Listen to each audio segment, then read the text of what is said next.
The Shark Deck. Johnny Mac with your daily comedy news. Seeing a lot of buzz about a TV show called Jury Duty. You'll find this on Freevee. So much buzz that I was eating my salad on Monday and not one but two of my kids texted me. It wasn't a coordinated effort. They both hit me up and were like, you got to watch Jury Duty. One kid sent me a clip. The other texted, hey, I know you have a lot of TV to watch, but you have to add Jury Duty on Amazon Freevee to your list, especially because I think it fits into your comedy pod. It is so funny. All right, what is it? Child wrote, it's a bunch of improv actors planted into a fake ridiculous trial, but there's one normal guy who has no idea it's fake, and they just follow along the interactions. Okay, I'm curious. I have not seen this yet, but USA Today wrote about Amazon Freevee's Jury Duty. It takes a documentary-style court case deep dive into the eyes of juror Ronald Gladden, with one important twist. Gladden doesn't know that the gonzo legal proceedings in the 8-part series are entirely fake, right down to Westworld star James Marsden pretending to be an alternate juror and a hilarious self-absorbed version of himself. The first 4 episodes are out, then weekly on Friday. In Jury Duty, everyone except Ronald is an improv actor.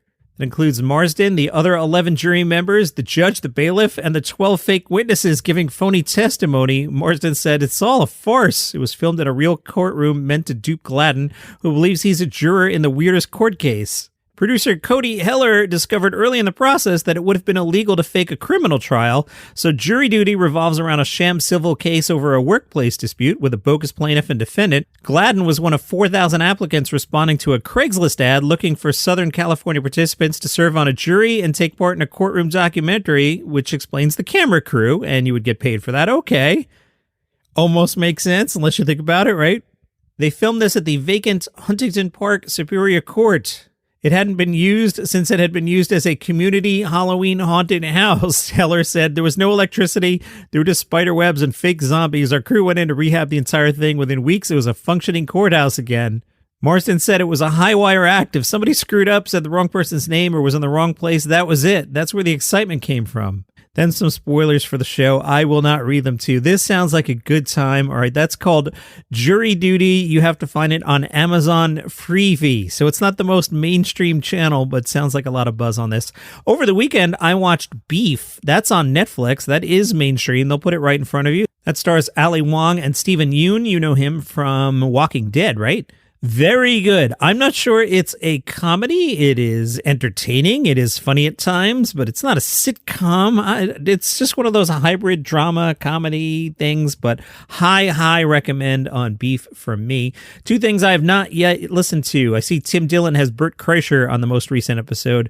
By the time you hear this, actually, I take that back. If you're a premium subscriber on Apple Podcasts, you'll have received this episode by mid-afternoon on Monday. I will not have listened to it. If you're a normal listener on Tuesday, I will have listened to it because I have a long drive on Monday evening, and I'm planning to listen to Tim Dillon with Bert Kreischer, and I'm also planning on listening to NPR's Bullseye. Atsuko Atkaska is the guest. In fact, I forgot to download that. Let me get out my phone right now. Tap the phone against the mic, John, so they know you're not kidding.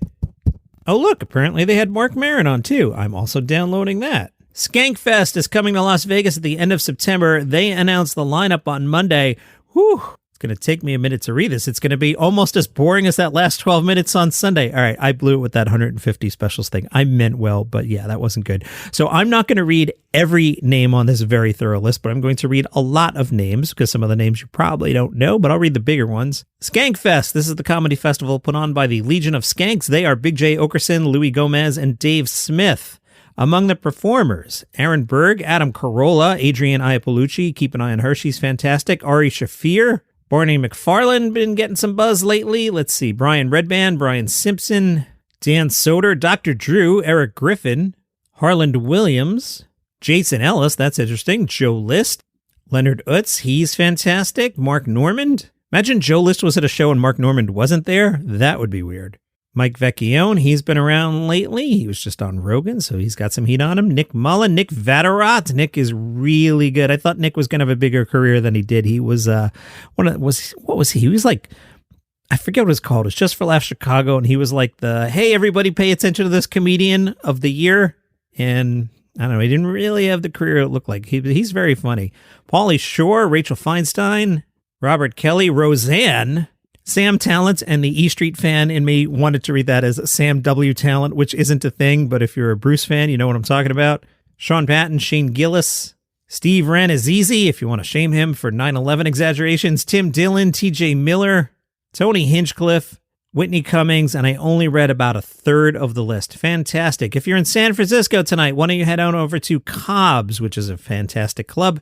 Tonight, Crazy Funny Asians versus Desi Comedy Night. Love it. The show's producer is Kay Cheng. Kay Cheng says it's special because it's going to be at Cobb's, which is a nice, massive venue. Yes, it is a very big club. The idea for Crazy Funny Asians came from the film Crazy Rich Asians.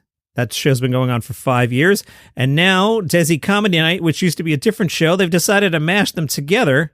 Kay Cheng says, I'm not exactly sure when we started doing that. When we came out of the pandemic and started doing live shows again was probably when we combined them. We also did the combo mostly because you'd be surprised there's not that many Desi or Asian comics. Cheng says, I think comedy's been mostly divided into black rooms or white rooms, and there really hasn't been an Asian room. And as far as I know, there's not an Asian room in the whole country. We're the only ones that do a weekly Asian showcase, which is now looking at 3 to 5 times a week. It's good to have this for all of us to get a lot of stage time. Crazy Funny Asians versus Desi Comedy Night, 8 o'clock, Cobb's tonight. You should go. If you can't go tonight, it's also next Tuesday and the Tuesday after that. $20, not bad, go. We haven't been on Gossip Corner in a couple weeks. Well, luckily, Pete Davidson went to Martha Stewart's house for Easter because why wouldn't you? But he did bring Chase Sweet Wonders. So in case you're wondering, hey, is Pete Davidson dating Martha Stewart? He's not. Also, over the weekend, Pete Davidson was trending. Why? Taylor Swift broke up with her boyfriend and people joked Pete was going to swoop in there, which is not inconceivable. But as of now, Pete Davidson and Chase Sweet Wonders are a couple, and they went to Martha Stewart's for Easter. Why wouldn't they? Martha posted it on her Insta and said, they were out looking at our beautiful town of Bedford. I showed them around the farm and inside the winter warm house where the Easter bunnies were getting ready for Sunday. Very cute couple. She addressed the idea on the internet that Martha Stewart should date Pete Davidson. Martha said, he's dated so many women. I'm not saying it's bad. I think it's good, and he's sort of cute. And you know me, I love a good comedian beef. Can we get this one going?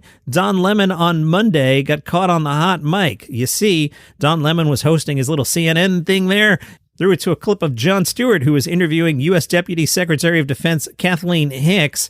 In the clip, Jon Stewart challenged what he called extreme waste in the Department of Defense's $850 billion budget.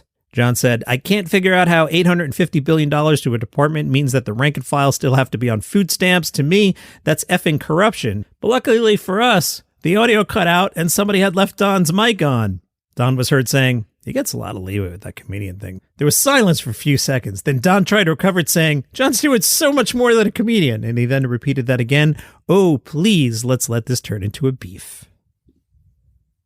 If you enjoy what I do here, you could become a premium subscriber on Apple Podcasts. Open up the purple app, and they'll put under your nose an option to become a premium subscriber. So for $5 a month, you'll get the episodes early. You could have listened to this one on Monday afternoon. And ad-free, again, $5 a month, Apple Podcast Premium subscriber. Thank you in advance. Hey, let's talk about the Melbourne International Comedy Festival. The Age reviewed Jordan Gray's Is It a Bird? Gave it 5 stars, and they wrote, Jordan Gray might be a fan of superheroes, but she's not afraid to ask the hard questions. Her superpower is highlighting the hypocrisy of transphobes and transphobia, which she does with biting lyrics and blazing stand-up. There are shock and awe tactics here, but they work to ask what people are so afraid of. I'm the girl they call Cecile, you see, but I've got a deep, dark secret down in me. Half the world doesn't understand, the other half probably doesn't give a damn, so I don't know who I'm supposed to be, 'cause no one knows that I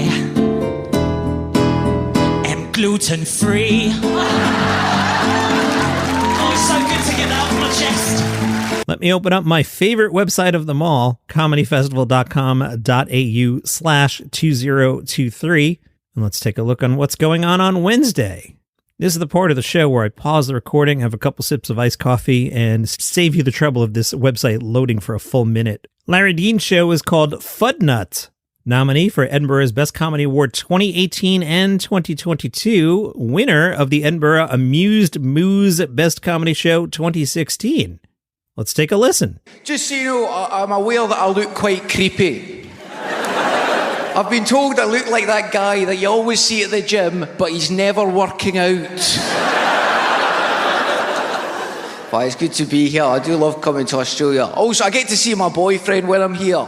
I've not seen him in ages, but I know his family and stuff. I love his family. I love his mum. His mum's my favourite person. She's got a great accent. My favourite accent in the world, a posh Australian lady. I love the posh Australian lady voice, because for some reason the voice sounds a bit damaged.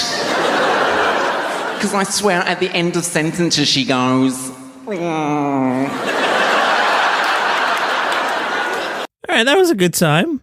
Douglas Lim will be appearing in Best of Comedy Zone Asia. Synonymous with comedy in Malaysia, Douglas's wit and comedic observations have garnered numerous awards locally and regionally.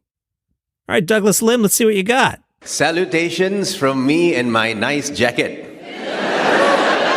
I'm so happy to see all of you again, especially after the global lockdown. I'm glad that things are getting back to normal. In fact, it's getting better than normal in Malaysia because Michelle Yeoh just won Best Actress at the Oscars. Oh! First Malaysian to ever win that prestigious award. I was over the moon because for the last 10 years, I've been carrying Malaysia on my back. On my own. For years, I've been pleading with her, would it hurt you to help out a little, Michelle? Just win an Oscar. It's not that hard. You've been acting for 20 years. Just act good. Wow, I love him, and he's so charismatic, too. I'm looking at the clip. Fantastic. Douglas Lim, yeah. All right, let's get on a plane, go to Melbourne, and go see Douglas Lim on Wednesday. Yes, a little expensive. And I do have to leave you with a horrible note. Gareth Richards, popular British comedian, he was involved in an auto accident late in March. He passed away from injuries on Friday. He was 41 years old. His wife, Laura Richards, said in a statement that Gareth Richards was taken off life support after he suffered severe brain injuries from the March 27th crash. She wrote, it was a miracle that he arrived at the hospital alive. Since then, the doctors and nurses have been incredible and have kept him in this stable and sedated condition. He was best known for his work with Frank Skinner. They hosted a show on Absolute Radio from 2009 to 2011. Skinner, on his radio show on Sunday, said there's been lots of beautiful messages about Gareth, and his family have been very kind to us and kept us informed about the details of his struggle. But look, Gareth didn't make it. We will miss him intensely. Hello, I am Mark Francis, host of a daily podcast about the British royal family called Palace Intrigue. Did you see what Meghan Markle did in her latest documentary? Or what Prince Harry said in his new book? Well, the kings and queens and princes and princesses are ready to explode. Andrew is ready to implode. Royal sources are jumping at the bit. The in-laws just can't stop. The UK tabloids are about to burst. Americans can't get enough. The kids can't get any cuter. The press can't get any uglier. And Wills and Kate? Well, they're just wonderful. Get your daily dose of gossip and news from the world's most royal family. Follow Palace Intrigue on Apple Podcasts, YouTube, or wherever you get your shows.